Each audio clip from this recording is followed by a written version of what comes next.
Pagmulat ng aking mga mata wala sa sariling napabalikwas ako ng bangon nang maalala ko ang nangyari ng nagdaang gabi. Mabilis na napabaling ang tingin ko sa katabi ko at ganoon na lang ang panlulumo ko na wala na si Bella. Hindi ko na siya katabi dito sa kama at tiyak akong nasa kabilang silid na siya. Ni hindi man lang niya hinintay na magising ako bago niya ako iniwan dito sa silid ko. Gayunpaman, kakaibang saya ang nararamdaman ng puso ko sa mga sandaling ito. Sa wakas, akin na siya at ngayong may nangyari na sa aming dalawa, tiyak akong matutuloy na ang kasal naming dalawa. Sa naisip kong iyon, magana akong bumangon ng kama. Naglakad ako patungo sa banyo para gawin ang morning routine ko. Muling lumabas habang hindi ko mapigilan ang mapatitig sa kama kung saan may bakas sa kung ano ang nangyari sa pagitan naming dalawa ni Bella nang nagdaang gabi. May bahid ng dugo ang kobre kama palatandan na tuluyan ko nang naangkin ang pagkababae ni Bella. Ngayon ko lang din lubos na na-realized kung gaano siya ka-special. Imagine, kahit na mukha siyang liberated, hindi pala talaga siya basta-bastang babae. Isa siyang birhen at napakaswerte ko kaya dapat lang talaga na alagaan ko siya ng buong puso. Kung alam ko lang nabibigay din naman pala siya sa akin di sana, hindi ako naglasing kagabi.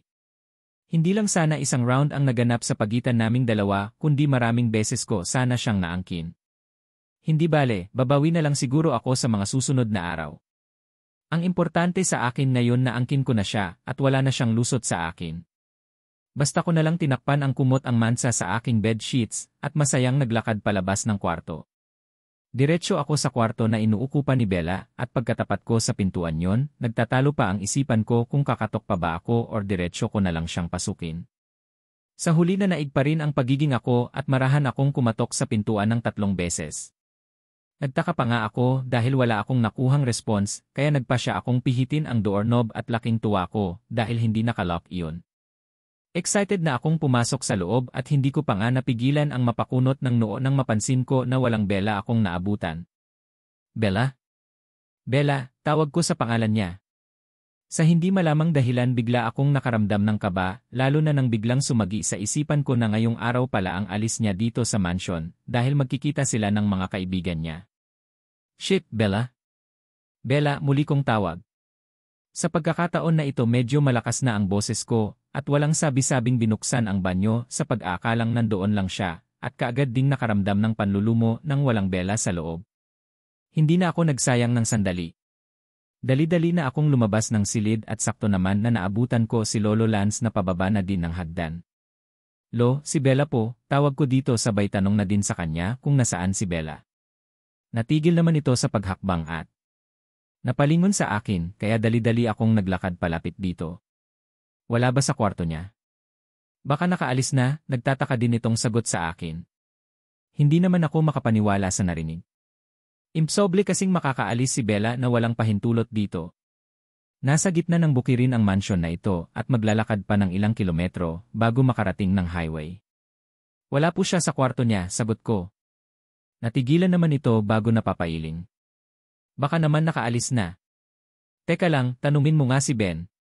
Kung nandyan pa siya baka nasa paligid pa si Bella, pero kung wala na siya baka naihatid niya na si Bella sa bayan, sagot nito. Hindi naman ako makapaniwala sa narinig. Fuck! Anong oras na ba? Bakit ang aga naman yatang umalis ni Bella? Late na din akong nagising kaya hindi ko din alam. Teka lang, balita ko nalasing ka daw kagabi ah. Bakit si Bella kaagad ang hinanap mo gayong hindi na kayo okay ng batang iyon? Nagtatakang tanong ni Lolo. Gusto ko pa sanang magpaliwanag sa kanya pero tsaka na lang. Hahanapin ko muna si Bella. Uy Kenzo. Diyaski kang bata ka. Saan ka pupunta? Tinatanong pa kita, narinig ko pang tawag ni Lolo Lance sa akin nang halos takbuhin ko na ang hagdan pababa. Mabuti na lang at nakasulubong ko si Marisa at inutusan ko ito na siya na ang bahalang umalalay kay Lolo Lance pababa ng hagdan. Aligaga akong naglakad palabas ng mansion at inilibot ang tingin sa paligid at parang gusto kong panghinaan ng loob ng walang Bella akong nakita sa garden. Shit, nakaalis na ba siya? Frustrated kong sambit. Parang gusto ko tuloy maiyak sa matinding panghihinayang. Senyorito, si Ma'am Bella po ba ang hinahanap nyo? Wala sa sariling mabilis akong napalingon nang may biglang nagsalita sa likuran ko. Hindi ko pa nga mapigilan ang mapatango nang sumalubong sa paningin ko si Manang Nida. Yes, si Bella po. Nasaan siya? Diretsahan kong tanong. Nakaalis na po siya kanina pang alas 5 ng umaga, senyorito. Inihatid siya ni Mang Ben kanina sa bayan ayon na din sa utos ng lolo nyo, kaagad na din nitong sagot. Pakiramdam ko biglang nanlaki ang ulo ko sa gulat. Shit, bakit ko ba nakalimutan na ngayon pala ang alis ni Bella? Bakit ba nakatulog ako ng mahimbing at late nang nagising? Hindi ko tuloy siya napigilan sa kanyang pag-alis. Kanina pa ako paroon at parito. Hindi ako mapalagay lalo na at malapit na ang lunchtime at wala pa ring balita kay Bella. Alam ko naman na sa mga sandaling ito, kasama niya na ang mga kaibigan niya at baka nga sa mga sandaling ito, nag-enjoy siya eh. Kaya lang ewan ko ba, natatakot pa rin akong isipin na baka mapahamak siya. Wala akong choice kundi ang magpa siyang lumabas na lang. Hindi pwedeng wala akong gagawin. Magbabaka sakali ako sa bayan at malay mo naman 'di ba? Baka makasalubong ko ang grupo nila Bella. Alam kong malabong mangyari iyon pero ito lang talaga ang alam kong paraan para naman masabi ko sa sarili ko na may ginagawa ako. Kaysa naman sa magmukmok ako dito sa bahay at walang ibang gagawin kundi ang isipin siya. Baka ikabaliw ko pa yon. Saan ka pupunta? Saktong pagkalabas ko ng main-door ng mansion, ang seryosong mukha naman ni Lolo Lance ang sumalubong sa akin. Halata sa mukha nito ang matinding pagtataka habang nakatitig sa akin. Hahanapin ko ang fiancé ko, seryosong sagot ko. Si Bella ba? Abat hindi ba nabangit sa'yo? Kasama niya ang mga kaibigan niya, sagot nito. Wala sa sariling napatitig ako kay Lolo. Inaway mo na naman ba siya? Naku, ikaw talagang bata ka. Ano ba ang nangyayari sa'yo? Bakit ba hindi mo makalimutan ang Eunice na yun na kung totoosin, kahit sa ang angulo tingnan, mas malaki ang lamang ni Bella kumpara sa kanya, muling bigkas ni Lolo Lance. Lo naman. Paano na naman nasali sa usapan na ito si Eunice? Hiwalay na kami ng babaeng iyon, kaya pwede po bang huwag nyo na pong bangitin ang pangalan niya, sagot ko naman. Nakakainis na. Hindi ko talaga maintindihan kung bakit palagi na lang nadadawit ang pangalan ni Eunice Gayong. Hindi na ako interesado sa babaeng iyon. Anong hiwalay na? Ako ba'y pinagluluko mo ha, Kenzo? Mataas ang boses na sagot ni Lolo sa akin. Buong pagtataka naman akong napatitig dito. Magsabi ka nga sa akin ng totoo. Sino ang kasama mo noong bisperas ng Pasko? Bakit late ka nang umuwi? Seryoso nitong tanong. Hindi ko naman mapigilan ang mapabuntong hininga. Nakailang tanong na ba siya? Nakarami na pala at kailangan ko na sigurong maglaan ng oras para makapagpaliwanag sa kanya. Nararamdaman ko kasi na hindi nakampi itong si Lolo sa akin eh. Mas pinapaburan niya si Bella kumpara sa akin na apo niya. Wala naman akong planong puntahan si Eunice kahapon kaya lang tumawag siya sa akin. Nilalagnat siya at kailangan niyang madala sa hospital, seryosong sagot ko. Iyon ang totoo. Pagkatapos kasi ng hindi pagkakaunawaan namin ni Bella noong araw na yun at matinding pagkabitin ko dahil nandoon na eh. Maaabot ko na ang langit sa piling niya pero bigla ba naman akong sinipa kaya nagpa siya akong umalis ng mansion para sana maghanap ng panregalo dito. Peace offering sana. Kaya lang hindi naman nakiayon sa akin ang pagkakataon dahil sa kabilang lungsod pa ako napadpad kaya naman natagalan ako. Sobrang traffic pa noong mga oras na iyon kaya ginabi na talaga ako at sakto naman na pabalik ako ng mansion, tumawag naman si Eunice.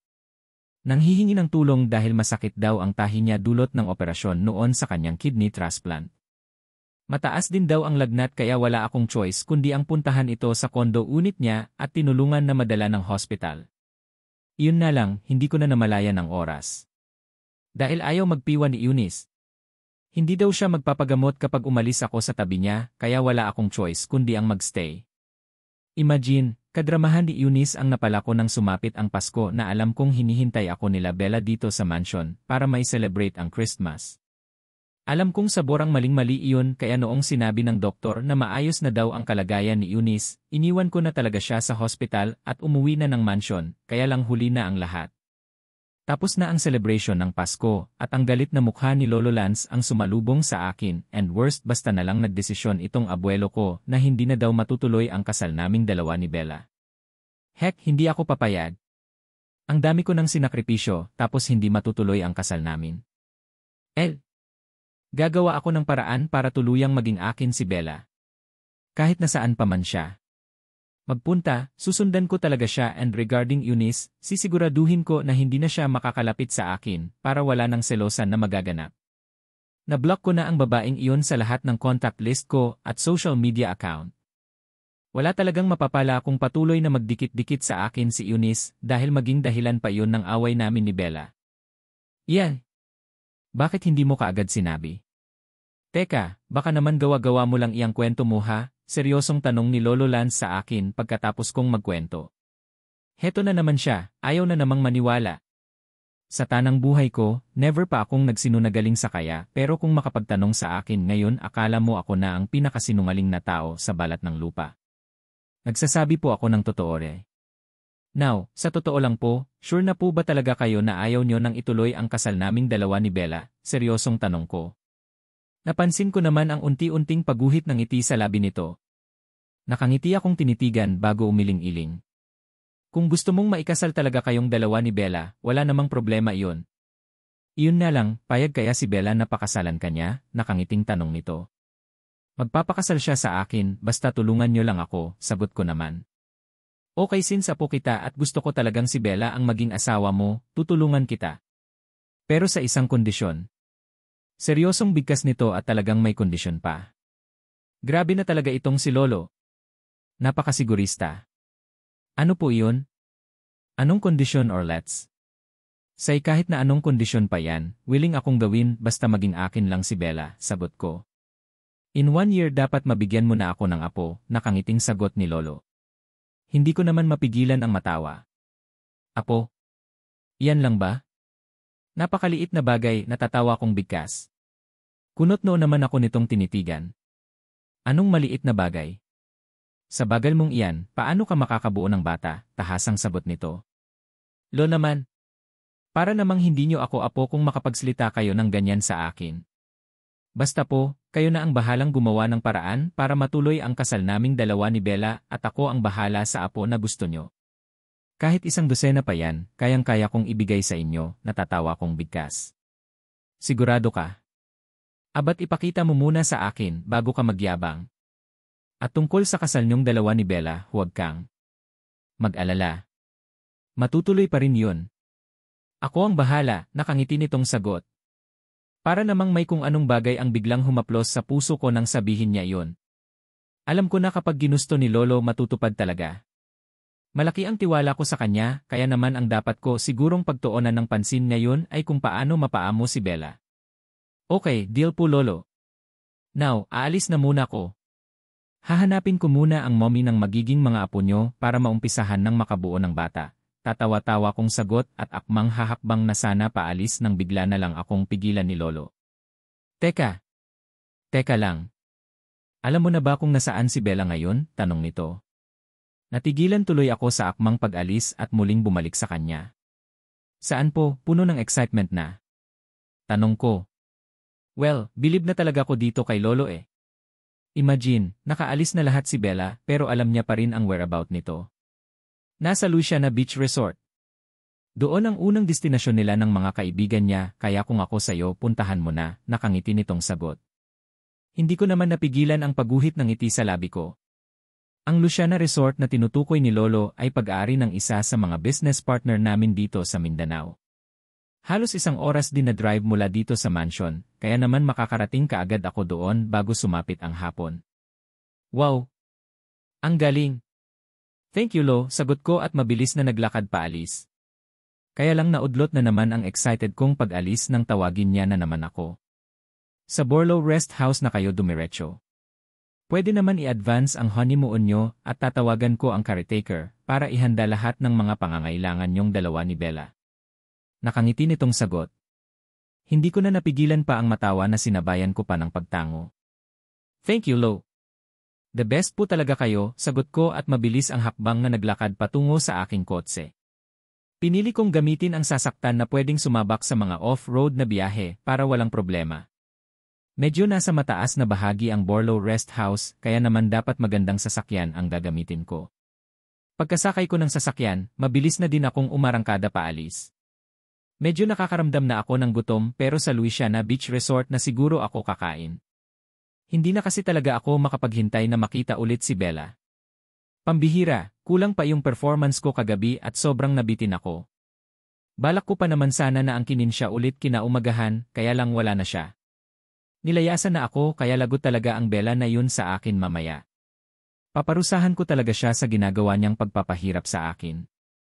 Mabuti na lang talaga at maagang dumating ang mga kaibigan ko galing Manila, kaya hindi na ako naghintay pa ng matagal kanina sa kanila sa location area kung saan kami magkikita. Imbes na sa rest house nila Mateo di diretso, napagpasyahan namin na dito na lang muna sa Luisiana Beach Resort dahil gutom na daw sila. Saka baka daw wala din kaming makain pagdating doon lalo na at biglaan daw ang bakasyon nilang ito. Ayos lang naman sa akin kahit saan kami magpunta. Wala namang mas importante sa akin ngayon kundi ang may mapuntahan lalo na at gusto kong makalayo muna sa Hacienda Borloe. Bella, are you sure na ayos ka lang? Kanina ka patahimik nagtatakang tanong sa akin ni Jessica. Nakagayak na ito dahil maliligo daw sila sa dagat pero heto ako. Tulalang nakaupo dito sa kama na akala mo pasan ang mundo. Ayos lang ako, wag niyo akong alalahanin, pilit ang ngiting sagot ko sa kanila. Hindi ka ba talaga sasama sa amin? I mean, don't tell us na magmumukmuk ka lang dito sa silid. Sabihin mo nga sa amin, may problem ka ba? Nagtatakang tanong naman ni Audrey. Wala akong balak na maligo ng dagat dahil wala akong lakas ng loob na magsuot ng swimsuit ngayon. Baka kasi makita nila sa balat ko ang hindi nila dapat makita eh. Yes, aware ako sa mga kiss mark na iniwan ni Kenzo sa may boobs ko. Saka nga ako ngayon maglakad dahil hanggang ngayon ramdam ko pa rin ang sakit ng hiyas ko dulot sa nangyari sa aming dalawa ni Kenzo kagabi. Kayo na lang. Tinatamad pa ako lalo na at ang init sa labas. Ayaw kong masunog no, sagot ko naman sa kanya. Totoo naman kasi. Katanghali ang tapat tapos magsiswimming sila. Tirik na tirik ang araw at sure akong pagkasunog ng balat ang aabutin nila. Pero dahil alam kong sabik sila sa dagat, ayaw talaga nilang papigil. Bahala na nga sila. Gusto ko din naman mapag-isa kaya mas pabor sa akin kung iwan na muna nila ako dito sa silid. Sige, bahala ka. Siguro sawa ka na sa ambience dito sa Mindanao kaya ayaw mo pa. Paano ba iyan, maiiwan ka na muna namin dito, nakangiti nitong paalam. Isang tipid na pagtango ang naging sagot ko kaya tuluyan na nga silang lumabas ng silid. Nang mapag-isa ako, biglang salakay ang lungkot sa puso ko. Sa totoo lang, sobrang nalulungkot talaga ako sa mga nangyari. Wala pa ngang isang araw na hindi ko nakasama si Kenzo, pero sobrang namimiss ko na siya. Gusto ko na ulit siyang makita, kaya duda din talaga ako sa sarili ko kung mapaninindigan ko ba itong desisyon ko. Hayst, kung bakit naman kasi bumigay ako sa kanya kagabi eh. Sobrang maling desisyon talaga iyon na lalong nagpabigat sa nararamdaman ng puso ko ngayon. Nasa ganoon akong pag-iisip nang magpasya akong mahiga na ng tuluyan sa kama. Gusto kong ipahinga na muna ang katawan ko. Itutulog ko na lang siguro muna ito dahil baka pagising ko mamaya, okay ang pakiramdam ko. Baka sakaling kailangan ko lang talaga ng pahinga para naman maliwanagan ang takbo ng utak ko. Sobrang naguguluhan din kasi ako ngayon eh. Hindi ko na kasi talaga alam kung ano ang gagawin ko sa buhay ko ngayong hindi na matutuloy ang kasal naming dalawa ni Kenzo. Sinasabi ko na nga ba eh. Sa planong pagpayag na magpakasal kay Kenzo, lalabas at lalabas talaga na ako ang talo. Dahil siguro sa puyat ng nagdaang gabi, hindi ko na namalayan pa na nakatulog na pala ako. Muli akong nagising sa mahinang katok sa pintuan ng silid. Tulala akong napatitig sa suot kong relo at nang mapansin ko na halos 4:00 na pala ng hapon dali-dali na akong bumangon. Hindi pa rin nakakabalik ang mga kaibigan ko at baka isa sa kanila ang kumakatok kaya naman hindi na ako nag-abala pang magsuklay. Halos takbuhin ko ang pintuan at tiwalang binuksan iyon para lang magulat sa taong bumungad sa harapan ko. Hello, love, nakangiti nitong bigkas. Kaagad na nanlaki ang mga mata ko sa gulat. Anong ginagawa mo dito? Gulat kong tanong. Shit si Kenzo. Ano na naman kaya ang kailangan niya? Paano niya ako nasundan dito sa Luisiana Beach Resort? Natural, nandito ka kaya nandito din ako.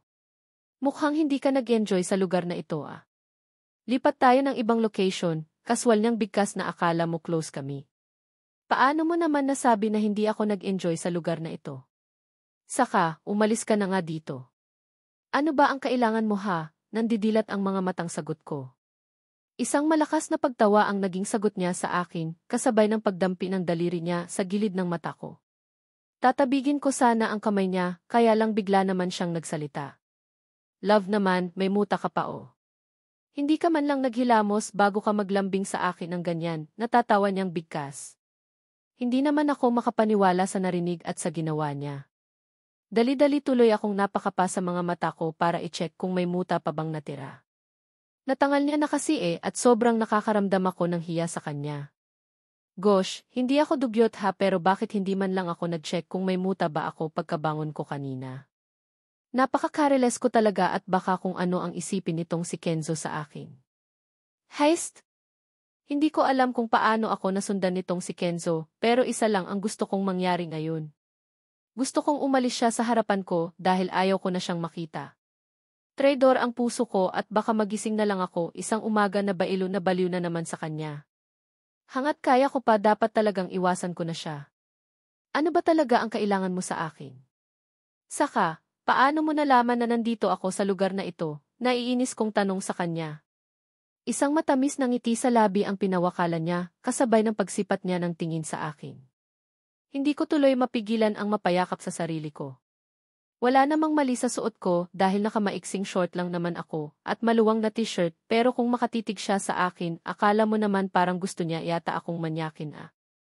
I have the own way and kailangan mong sumama sa akin. Nakangiti niyang bigkas at bago pa ako nakapreak, nahawakan niya na ako sa baiwang at walang sabi-sabing umangat ako sa air. Gosh, pasan-pasan niya ako ngayon sa kanyang balikat na para bang isang sakong bigas lang ako. Kenzo ano ba? Nababaliw ka na ba? Ibaba mo nga ako, malakas kong sambit.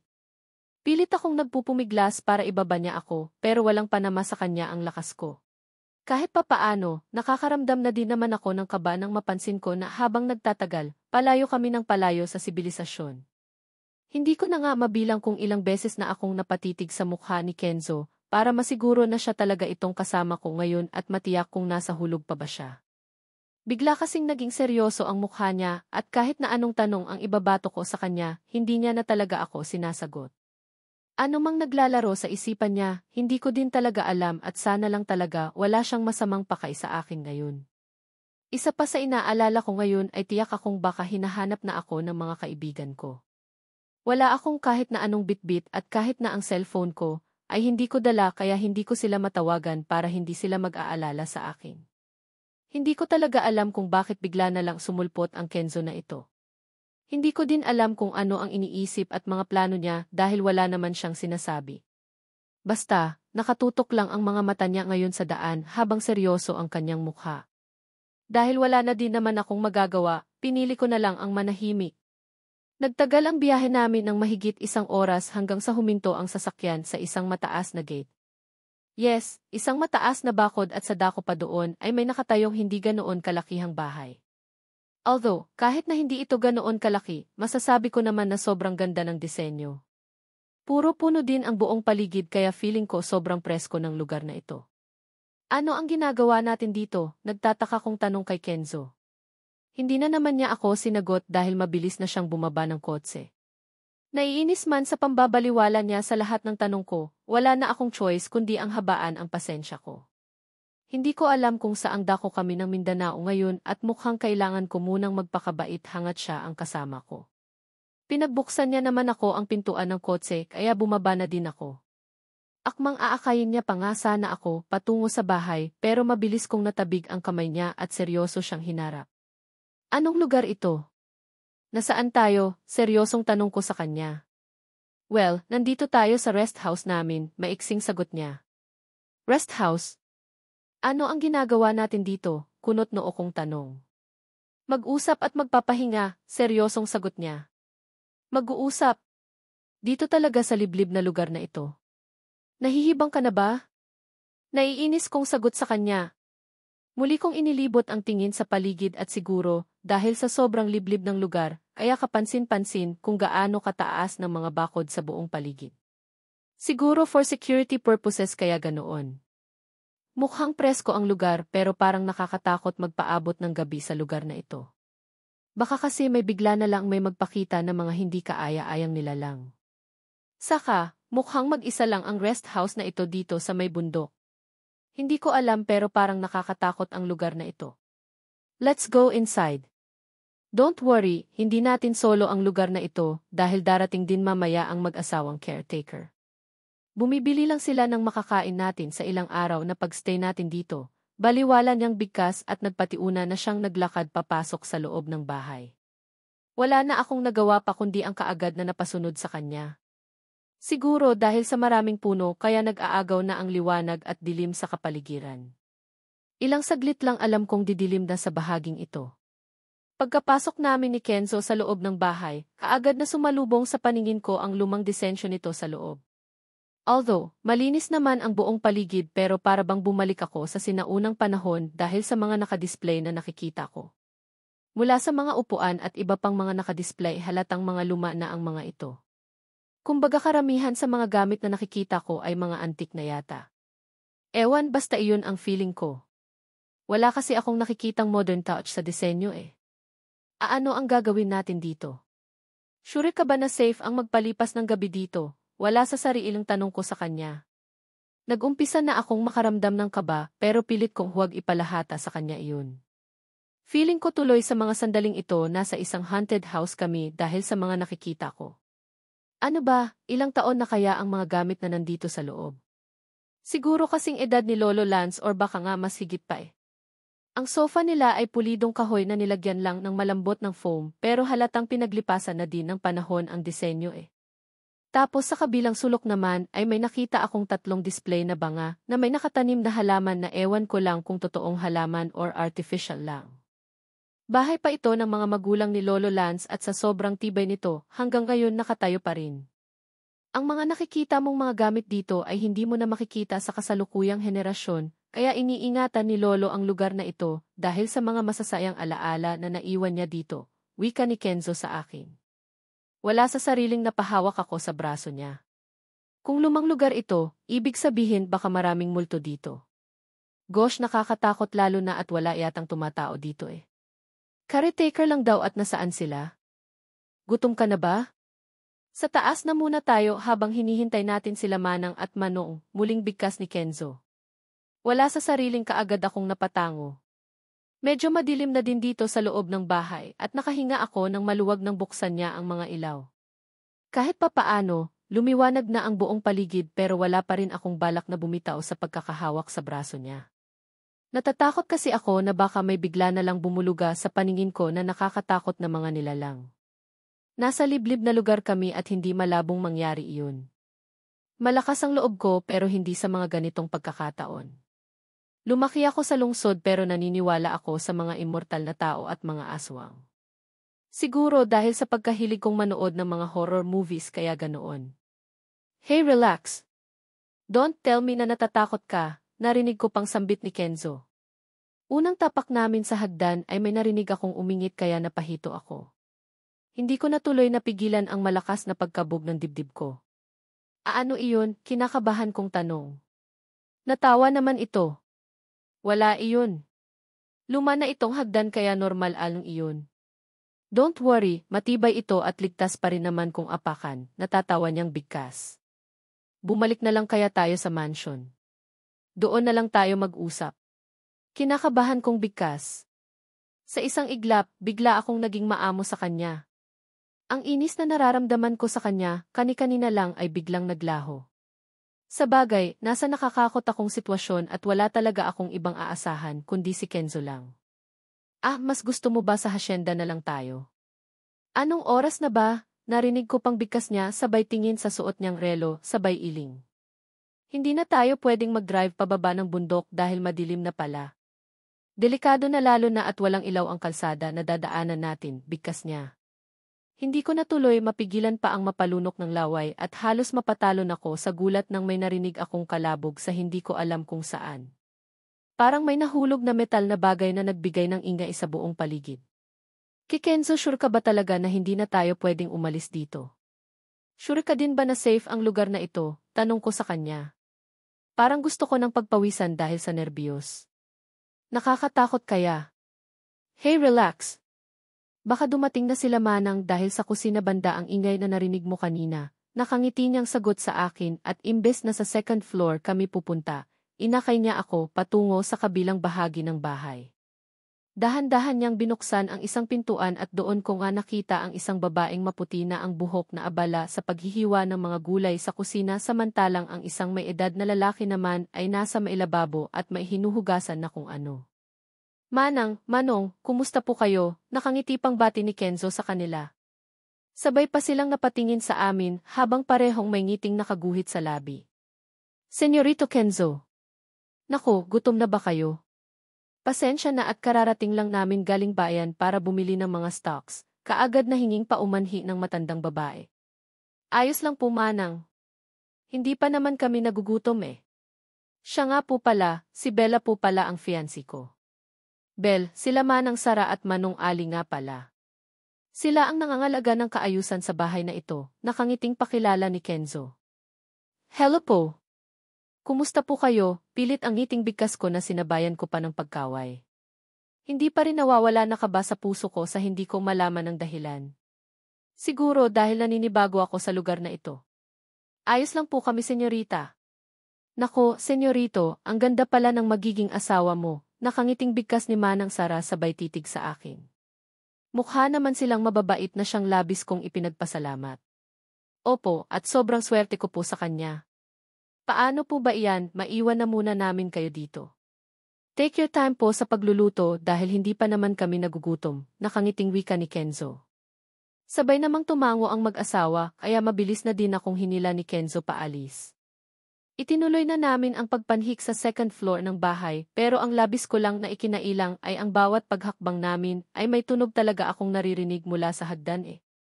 Ewan ko ba siguro dahil sa kahoy lang itong apakan. Maayos naman kaming nakarating sa second floor ng bahay at diretso kami isa-isa sa mga nakasaradong pintuan. Binuksan iyon ni Kenzo at tumampad sa mga mata ko ang isang maayos at maluwang na kwarto. Dali-dali akong bumitaw sa pagkakahawak sa braso niya at pumasok sa loob. Inilibot ko ang tingin sa buong paligid at nang mapadako ang tingin ko sa salamin na bintana, dali-dali akong naglakad patungo doon. Talagang may bakal, tanong ko kay Kenzo. Ang tinutukoy ko na may bakal ay ang nakaharang sa bintana. May bakal na nakaharang pero pumapasok pa rin naman dito sa loob ang malamig na hangin. Wala na akong makikita sa labas kundi puro kadiliman kaya hindi ko din ma-appreciate ang view sa labas. Sa mga liblib na lugar na kagaya nito kailangan ang mga iyan bilang proteksyon, baliwalang sagot nito.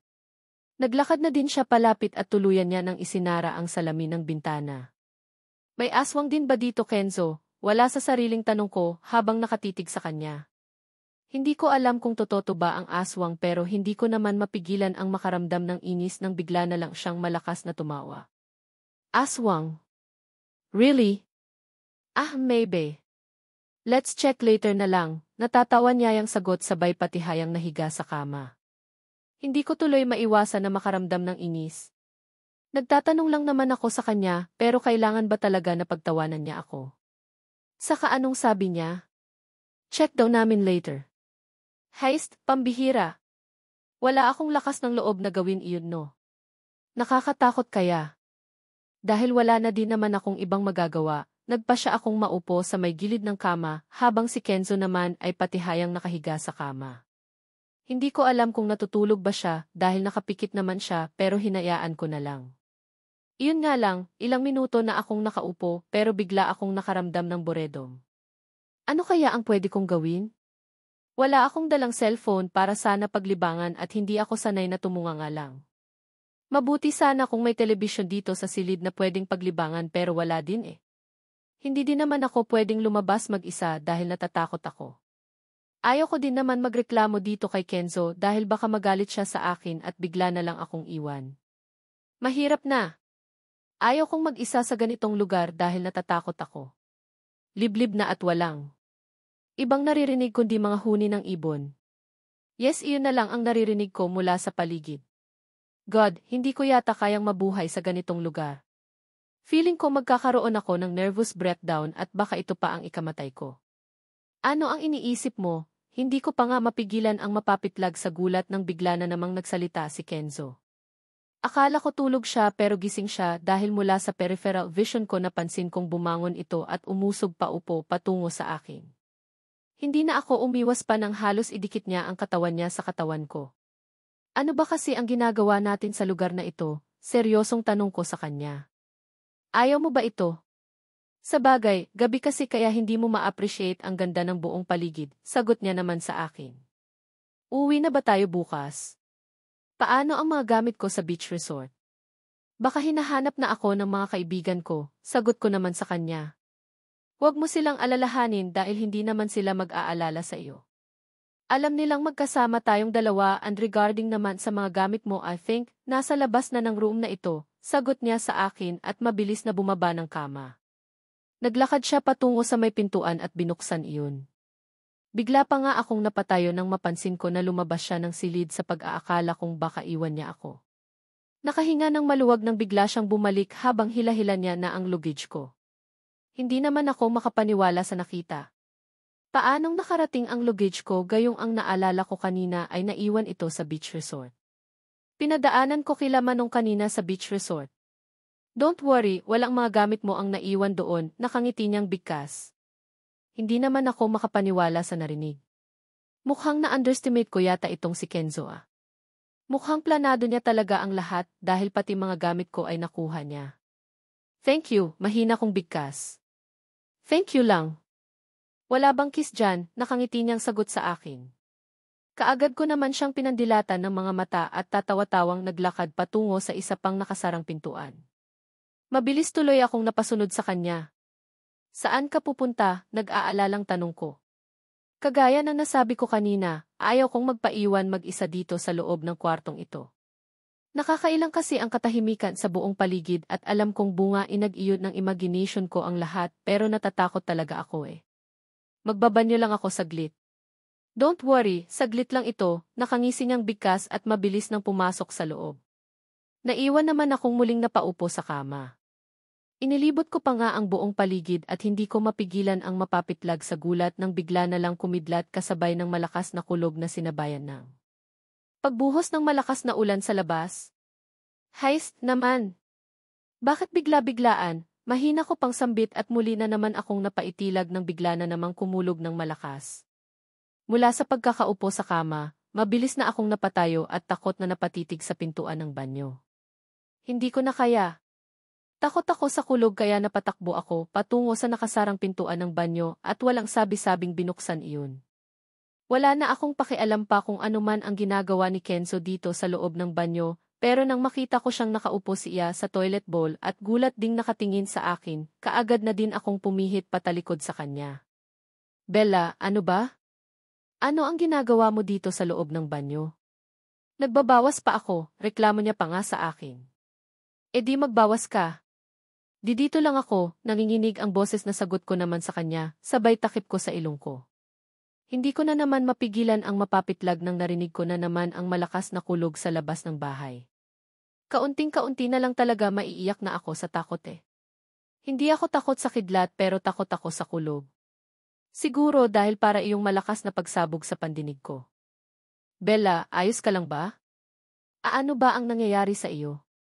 Don't tell me na natatakot ka. Narinig kong tanong ni Kenzo sa akin pero hindi na ako nag-abala pang sagutin siya. Pinipigilan ko na kasing maiyak sa takot eh. Alam kong iisa-iilan dyan ang takot na nararamdaman ko nang dahil sa kulog pero iyon ang totoo. Ang ganda naman sana ng panahon kanina pero bakit biglang umulan ng malakas na may kasamang pagkulog? Kahit na nandito na ako sa loob ng banyo, ramdam ko pa rin ang lakas ng hampas ng hangin sa labas at ang malakas na patak ng ulan sa bubong ng bahay. Kung sa bahay namin sa Manila, hindi ko ramdam ang mga ganitong bagay pero iba pala dito sa probensya. Hindi ko na pinansin pa kung ano ang ginagawa ni Kenzo sa ibabaw ng toilet bowl dahil ang pandinig ko ay nakatutok sa labas. Napapitlag pa nga ako nang may bigla na lang humawak sa balikat ko at nang lingunin ko iyon ay ang nag-aalalang mukha ni Kenzo ang kaagad na sumalubong sa akin. Takot ka sa ulan? Seryosong tanong niya. Hindi ko na tuloy mapigilan ang maluha. Sorry. Huwag ka nang umiyak. Don't worry, nandito lang ako. Hindi kita isasama sa lugar na ito kung ikakapahamak mo man lang. Seryoso niyang bigkas at siya na mismo ang nagpunas ng luha sa aking pisngi. Hindi ko na tuloy napigilan pa ang sarili ko at mahigpit na akong napayakap sa kanya. Wala na akong pakialam pa kung hindi man kami in good terms ngayon, basta ang importante sa akin ngayon magkasama kami at hindi niya ako pwedeng iwan. Kenzo, huwag mo akong iwan. Takot ako sa ganitong lugar. Nakakatakot din ang kulog sa labas, ramdam ko ang panginginig ng boses ko habang sinasabi ko ang katagang iyon.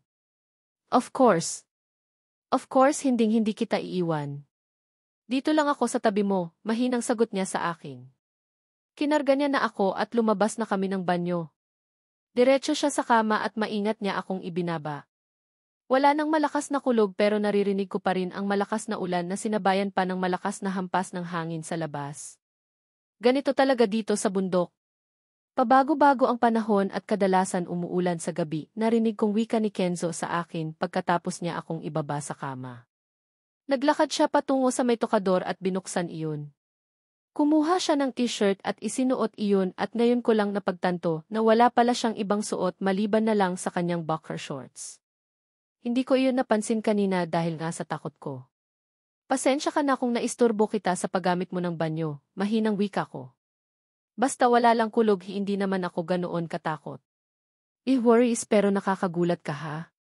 Next time huwag mo nang gawin iyon ha?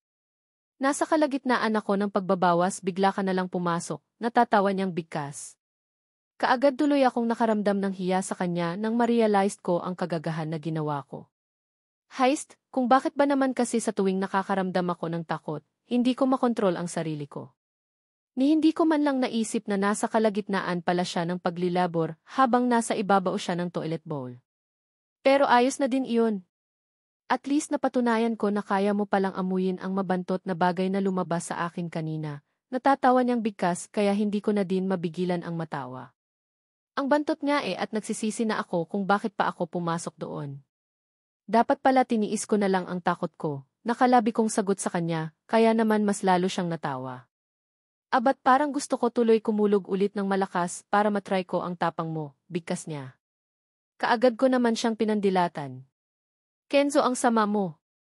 Nag-wish ka pa talaga, nakabusangot kong bigkas. Tinawanan niya lang ako at mabilis ang hakbang na lumapit sa akin. Bakit takot ka talaga? Well, kung takot ka nandito lang ako. Pwede mo akong yakapin ng mahigpit kagaya ng kanina, bigkas niya. Dahil nakaupo ako dito sa kama at nakatayo siya, wala sa sariling napatingala ako at kaagad na nagsalubong ang aming mga paningin.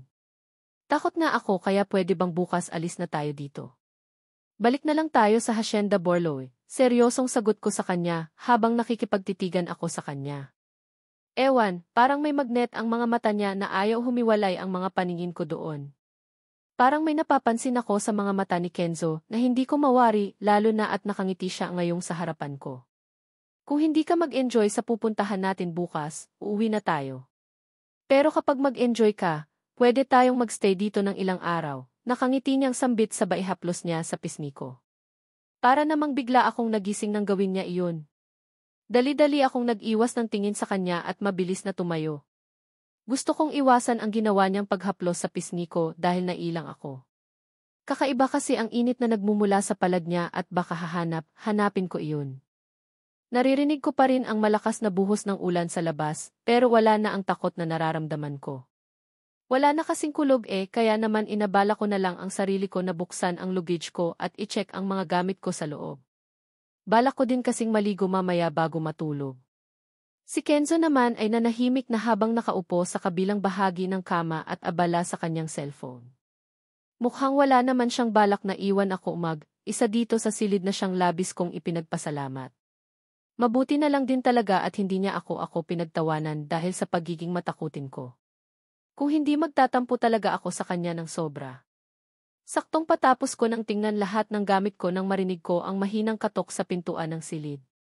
Wala sa sariling napatingin ako kay Kenzo na dali-dali namang bumaba ng kama at binuksan ang pintuan.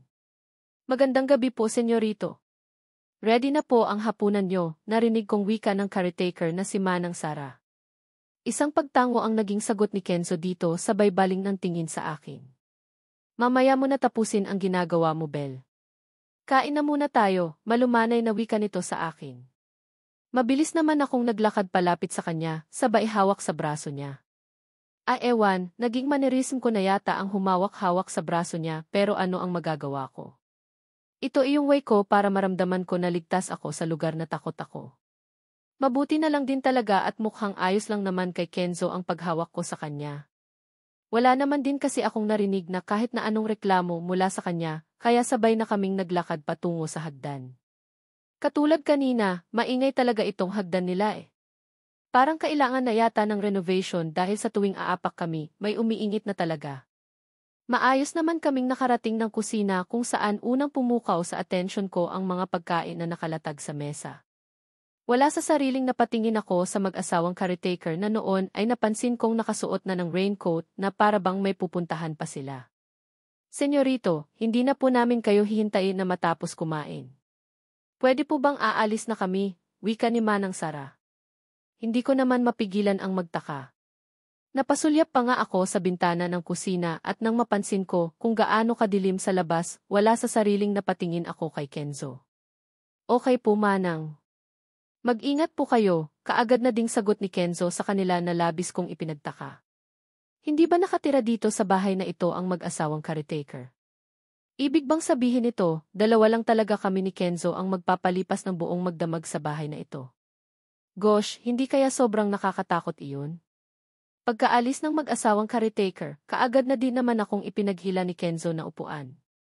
Kaagad na din naman akong naupo samantalang itong si Kenzo naman ay pumwesto sa may harapan ko. Saan sila pupunta? Ang lakas pa rin ng ulan tapos ang dilim sa labas, hindi ba delikado para sa kanila ang lumabas ng mga ganitong oras? Hindi ko mapigilang tanong kay Kenzo na noon ay nag-uumpisa ng maglagay ng mga pagkain sa pinggan namin. Sanay na sila sa buhay dito sa bundok. Caretaker sila sa bahay na ito pero hindi sila dito nakatira. Pumupunta lang sila dito para maglinis, baliwalang sagot ni Kenzo sa akin. Saan sila nakatira? Tanong ko. Diyan lang. Sa may unahan lang, baliwala niyang sagot. Hindi ko tuloy mapigilan ang mapaisip. Saang diyan lang? Malayo dito. Heist, ang gulo nila.